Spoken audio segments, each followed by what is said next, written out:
La Voix de l'Amérique, le monde aujourd'hui, en direct de Washington. Cela fait 8 mois déjà que le président Alpha Condé de Guinée est aux affaires. Les bailleurs de fonds tardent à délier le cordon de la bourse. Les fonds promis par le FMI et la Banque mondiale ne sont pas encore parvenus. Toutefois, la raison est en train de prendre le dessus sur la passion et majorité et opposition sont en train de discuter, nous dit Alpha Amadou Banobari, vice-recteur de l'université de Sofonia à Conakry.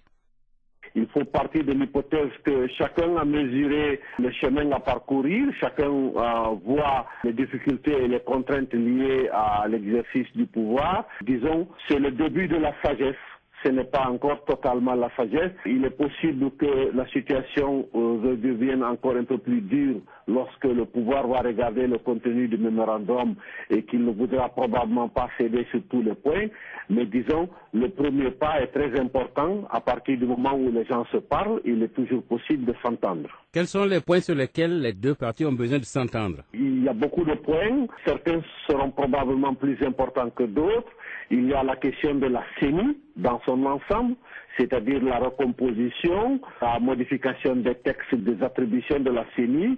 Il y a les responsables de la CENI. Il y a le fichier électoral, son audit, sa vérification. Il y a le niveau de révision. Est-ce que la révision prendra en compte des gens qui sont par exemple en âge de voter mais qui n'avaient pas eu la possibilité d'être pris en charge par exemple au moment du premier recensement qui avait été très mal fait? Ou alors est-ce que ça va concerner simplement les gens qui sont en âge de voter, qui ont obtenu la majorité il n'y a pas longtemps? Il y a aussi la question de tous les présidents de CRD, des conseils communaux qui ont été remplacés. C'est un point de friction. Disons, le reste constitue des détails. En réalité, grosso modo, ce sera tous les aspects liés aux préparatifs à l'élection législative qui vont constituer le fondement de la discussion, à mon avis. Est-ce que l'opposition pourrait obtenir un statut politique qui lui permette d'exister sans avoir de problème?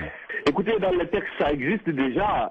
Si vous regardez les textes, la nouvelle constitution le prévoit le statut de l'opposition. Pour le moment, ce n'est pas appliqué. Je pense que la chose la plus importante, c'est qu'il faut que le pouvoir accepte que la Guinée a besoin d'une opposition et que l'opposition accepte de son côté que le pouvoir existe et qu'il est là pour 5 ans. Je pense qu'à partir du moment où chacun va intérioriser l'existence de l'autre et la nécessité de collaborer, de cohabiter pour pouvoir faire fonctionner les institutions de la République, la Guinée aura gagné en maturité. Et les contradictions interethniques, elles sont en train de s'estomper? Ceux qui sont en train de jouer là-dessus sont ceux qui sont en train de négocier autour de la table. Donc ils connaissent mieux que quiconque ce qu'ils ont fait pour arriver à cette situation. Et ils savent donc ce qu'il faut faire pour revenir à une situation, disons, apaisée. C'est vrai qu'aujourd'hui, le fossé est relativement profond parce qu'il y a eu une instrumentalisation de la question ethnique à un niveau très élevé. Mais puisque c'est eux qui disaient aux gens taper là-dessus, s'ils disent aussi qu'il ne faut plus taper, naturellement, ceux qui tapent prendront raison et reviendront à de meilleurs sentiments. Le sociologue Amadou Banobari nous parlait de Conakry, de Guinée en Conakry.